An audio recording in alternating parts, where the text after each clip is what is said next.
Again, MFLA's arraignment on procurement fraud charges stalled as court fails to list case.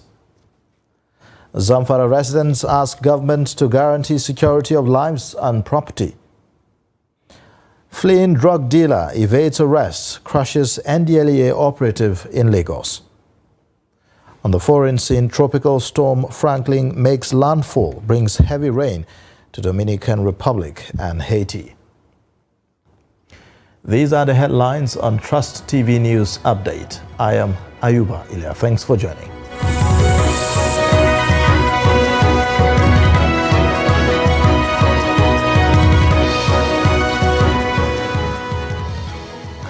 And now the details. The expected arraignment of the suspended governor of the Central Bank of Nigeria, Godwin Emefiele, on Wednesday over an alleged procurement fraud has again been stalled. The matter was not listed on the course list of the Federal Capital Territory High Court in Abuja on Wednesday, with no reason given, as lawyers to both parties were absent in court. Trust TV's Shafiu Suleiman reports that the situation left both parties and media practitioners covering the case guessing what could have led to the development when the suit was slated for arraignment of the accused persons. The report. At the last adjourned date, the proceedings could not hold due to absence of the second accused person, even though the first defendant, suspended CBN Governor Godwin Emefiele, was in court. On Wednesday, when prosecution ought to arraign the defendants, the case was missing from the course list of the court. Neither parties to the suit nor the court registrar could explain the reason for this. Behind me is Court 27, where the case involving the suspended CBN Governor Godwin Emefiele was to take place. But as we arrived at the court, we were told that the case is not listed. Efforts to get the court registrar to provide further details were not successful. Counsels to the accused also maintained sealed lips over the matter. Godwin Emefiele and another are to be arraigned on amended 20-count charge bordering on procurement fraud. Shafiu Suleiman, Trust TV News, Abuja. Now, residents of the Federal Capital Territory have set a governance template for the newly inaugurated minister and former governor of Rivers State, Nyesom Wike, while the new minister hits the ground running with policy pronouncements that elicited divergent reactions. Some residents highlight areas that need to be given priority by the FCT minister. Noel Samson reports.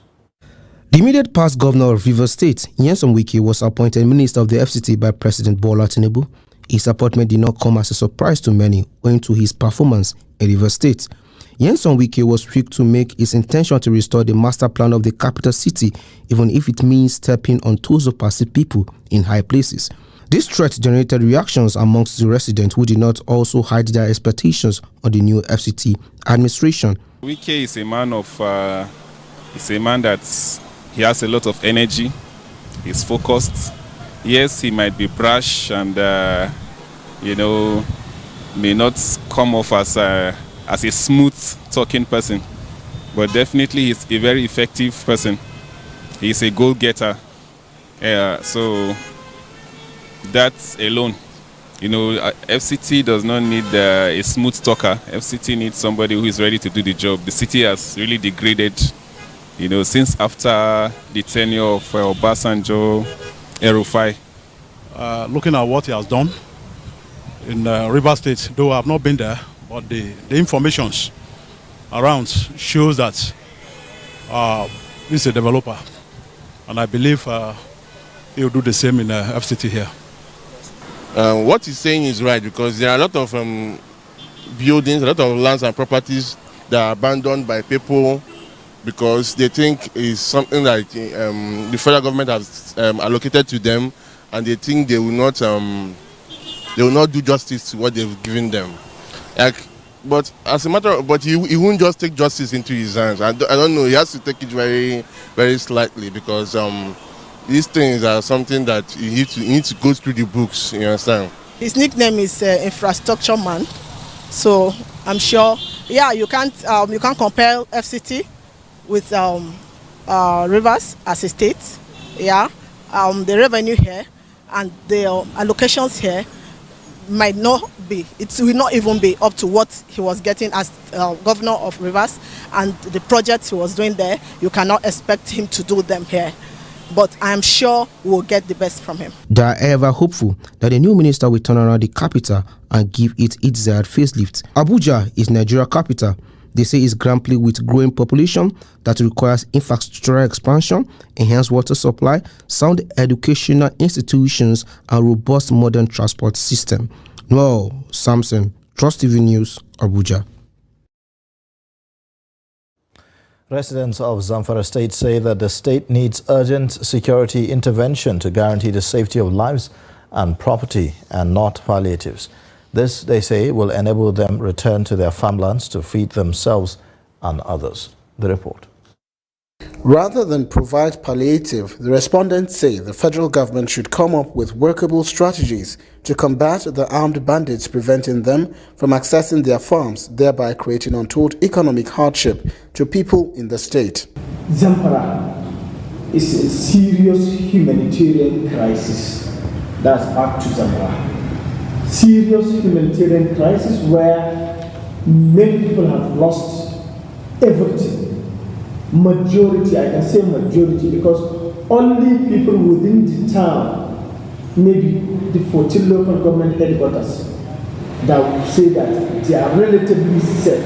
They were responding to government's planned distribution of palliatives to citizens to cushion the effects of the hardship occasioned by the removal of fuel subsidy. The respondents also charged the federal and the Zamfara state government to demonstrate a strong commitment and political will to fight the armed bandits who are unleashing terror and kidnapping innocent people for ransom. I think in Zamfara here, it's not the issue of palliatives that matters to us. What matters to us in utmost is the security, life and property. Because I didn't, these bandits allow us to go to the farms. When people require anybody, we provide palliatives for ourselves. But now that the federal government has decided to assist, well, we can thank them for assisting, but we need security. Abdullahi Abubakar is one of the respondents. He believes that provision of palliatives cannot alleviate the plight of the people, as several of them have been thrown into poverty because of insecurity. He wants the government to genuinely help the people by restoring security and peace, which can engender their prosperity. The issue of federal government, I think federal government is still arranging what is four arrangement, let us call four arrangement, all strategic arrangement concerning the issue of palliative. Giving palliative, small substance, small food substance to household, some will just give them 2 meters, 3 meters. Some even if we give them 20 meters, will not take them 2 to 3 days, finish it. Like us here in Zamfara, we don't need that. According to the respondents, current economic realities in the country have forced them to adjust to their lifestyle in order to cope with the current situation. The Federation Account Allocation Committee has shared a total sum of 966.1 billion naira in July 2023 to the federal, states and local government councils. This was contained in a communique issued at the end of the Federal Account Allocation Committee meeting for August 2023. The meeting was chaired by the Minister of Finance and Coordinating Minister of the Economy, Wale Edun. The 966.1 billion naira total distributable revenue comprised distributable statutory revenue of 397.4 billion naira, distributable value-added tax revenue of 271.9 billion naira, electronic money transfer levy revenue of 12.8 billion naira, and the exchange difference revenue of 283.9 billion naira. The total deductions for the cost of collection was 62.4 billion naira, and the total deductions for savings, transfers, refunds and tax credit cancellation was 717.9 billion naira, while the balance in the excess crude account was put at $473,754.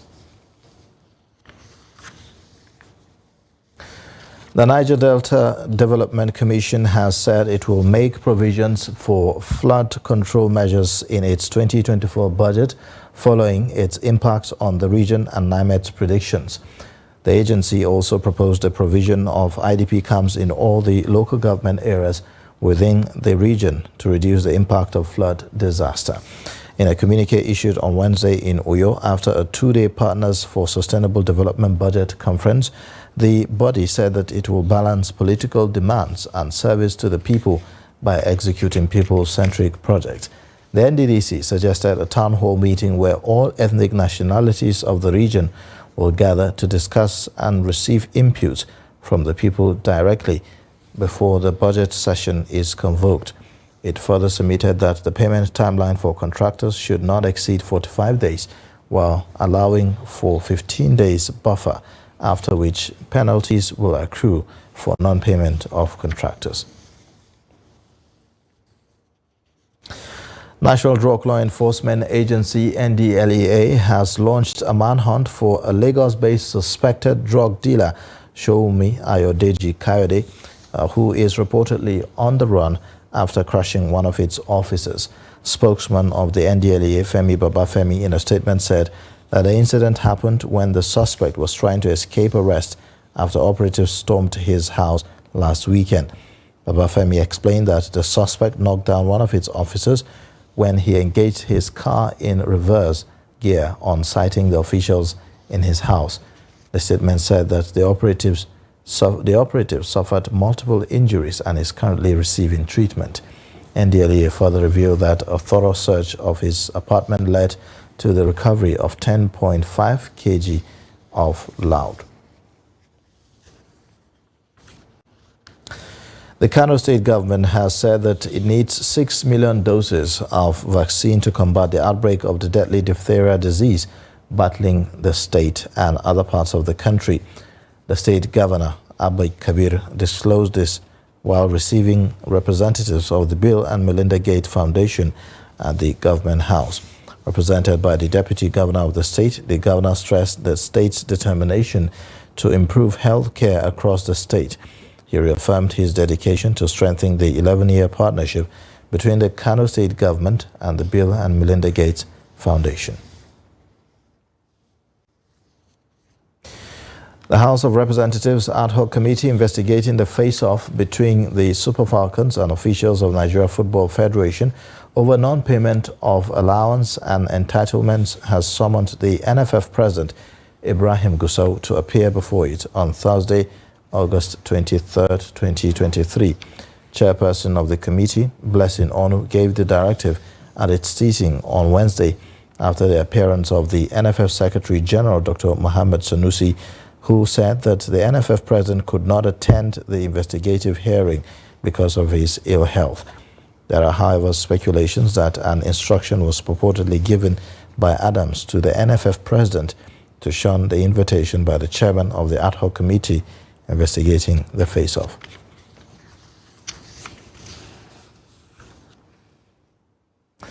You're watching the news update on Trust TV. Coming up shortly, we take a look at why Isheshe Festival was shelved. Details and more after the break.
customers that will win 150,000 naira every 2 weeks from June 1st, 2023 until May 31st, 2024 in the Zenith Better Life Promo 3.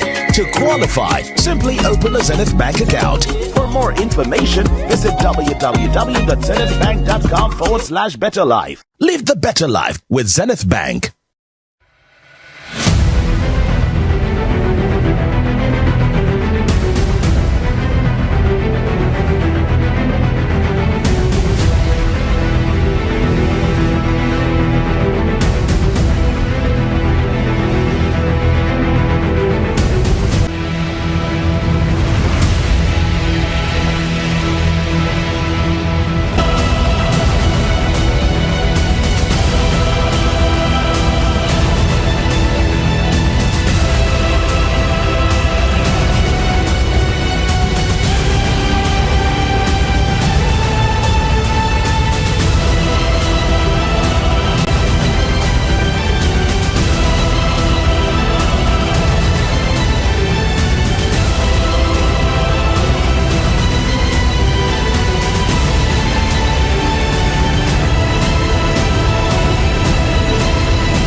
Welcome back. This is the news update on Trust TV. Here is a look at the top stories again.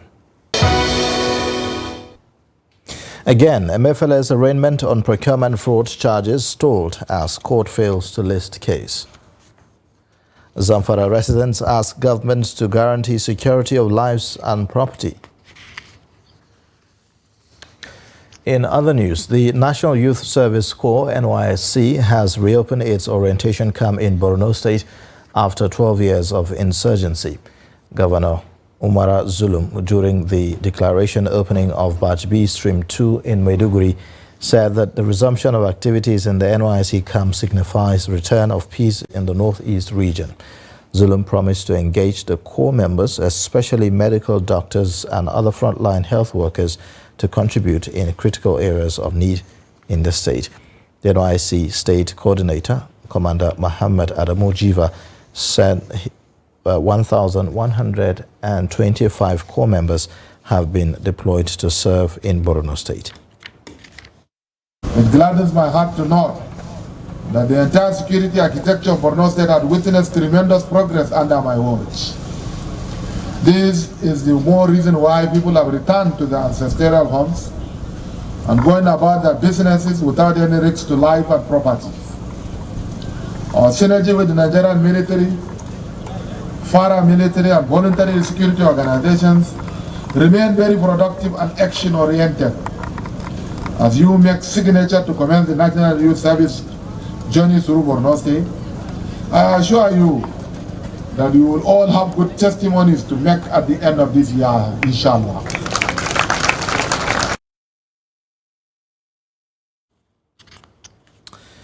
Now, the planned celebration of annual Isheshe festival by adherents of traditional religion in Ilorin Emirate of Kwara State was vehemently opposed by Islamic scholars, creating tension among residents. Police, however, waded in to stop the festival to avoid escalation of the tensed situation. Ilorin, the Kwara State capital, is predominantly an Islamic society, with Muslim adherents being the majority. But there has been peaceful coexistence and harmonious relationship with adherents of other faiths. To a large extent, I have never heard of it or learned publicly anybody or a group of persons organizing any Yoruba traditional festival or so-called Isheshe or so in Ilorin, Kwara State capital, since I have been here. The initial plan to celebrate Isheshe festival, according to this woman, was slated for her apartment, and later a reception was built to hold at a rented hall, and there was no intention to instigate or incur the wrath of the Muslim majority.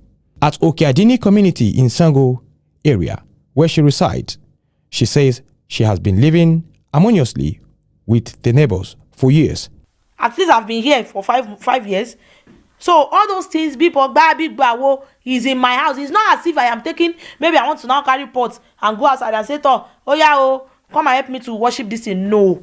The only thing that is leaving my compound is that whining and dining, which is supposed to hold in a hall. It's not possible for us.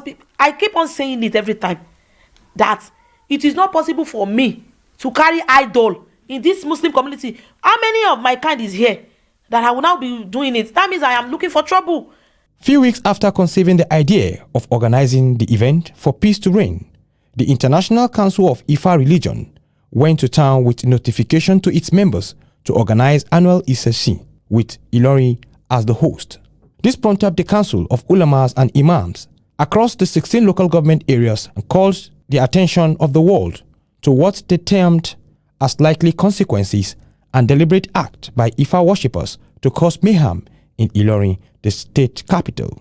Let me start by saying that for more than 200 years, Ilorin, the capital of Kwara State, has been known as Sanctuary of Islam. It has been a city renowned for Islamic faith, practice, spirituality, and knowledge. Despite this, the people of the community have been very, very accommodating and hospitable to peoples of other faiths. Isese, or Ifa festival celebrated by traditional religious adherents, is not known to the Ilorin Emirate. Now, the Rural Electrification Agency, through the Nigeria Electrification Project, has completed the deployment of 103 mini-grids across Nigeria, providing electricity for over 46,000 households and small businesses. The managing director of the REA, Ahmad Salijo Ahmad, disclosed this during the 10th mini-grid virtual roundtable discussion, while reaffirming the agency's dedication to bridging the energy access gap in Nigeria. According to Ahmed, REA was established with the mandate to increase access to electricity by bridging the energy access deficit in Nigeria. He explained that the agency is implementing various electrification programs like the NEP, which creates lasting impacts by fostering economic growth, improving education, and enhancing Nigeria's overall quality of life. And away from Nigeria, Tropical Storm Franklin has made landfall on the southern coast of the Dominican Republic, dumping heavy rains on the Caribbean nation and its neighbor on the island of Hispaniola, Haiti. Now, Franklin was expected to swell above the island for most of Wednesday, with forecasters warning the storm could dump up to 250 millimeters, 10 inches of rain, with a maximum of 380 millimeters for the central region of Hispaniola. The storm has raised concerns that deadly landslides and heavy flooding could be triggered in both countries. The U.S. National Hurricane Center said in an advisory on Wednesday morning that Franklin was moving northwards and was expected to cross Hispaniola throughout the day before emerging over the southwest Atlantic Ocean. And in sports news, the Nigeria Boxing Federation has commenced camping for its athletes ahead of the Africa Olympics qualifying bouts in Dakar, Senegal, from September 6th to 16th. The Secretary General NBF, Dapo Akinyele, said that the federation has a mandate to ensure that Nigeria qualifies for the Paris 2024 boxing event. The national coach of NBF, Anthony Koyegwechi, also said that the boxers were in high spirit ahead of the Olympics qualifiers. Koyegwechi restated the need to support the athletes, adding that adequate support for the team will enhance their performances.